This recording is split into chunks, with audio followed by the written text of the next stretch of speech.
litzateken moda estilista izatea? Ba, oso polita, porque azkenian gaina nola nik nekan helburua 30 urtekin izatea nire portadak iteko nitu garia. Nire 30 urte bete ninduen eguna izan zen nire lehenengo portada. Eta hor bai sentitzen joia lortu ez zehozenik nahi nuna benetan. Eta Neva Yorken bizitzia oso guaia, oso guaia. Osea, indar pila badak hiriak eta han sortzeian tendentziak eta handagon movimentuak bai ditizula, en plan, hau da egitazko moda ikustia, eta harrigarria da nola munduan, oztuan iteian argazkiak, revistetako portadak, danak Neva Yorken iteia. Marka honenak bertan daude, erropa itzigabela bat izun, erropa guztia handao. Eta orduan pasada bat, gustatzen zait. Nolakoa da moda mundua barrutik? Zorrotza. Zorrotza. Eta gogorra ere bai. Porque zuk bai mantendu berdezu irudi bat, baina zure iduriak ez du zu etzea zure iduria erabatea. Osea, azkenian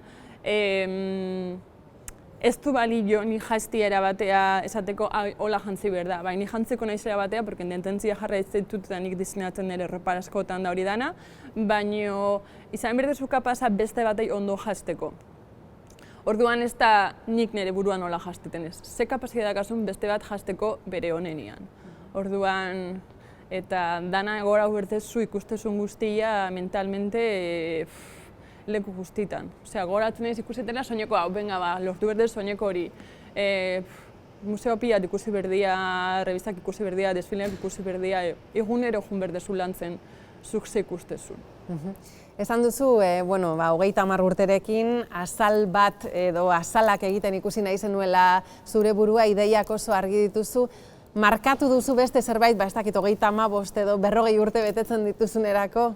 Ba, oain Euskal Herrian nola nagoen lanian, nire hurrengo helburua da, hurrengo txapelketa nagusia bertso saioan, dana jastia. Bertsolariak jantzi nahi dituzu, eta nola jantziko zenituzke? Elegante. Elegante? Elegante. Bai. Zer ditu zait, keston artelana dala iteuena, eta nola jasteian ez duela bat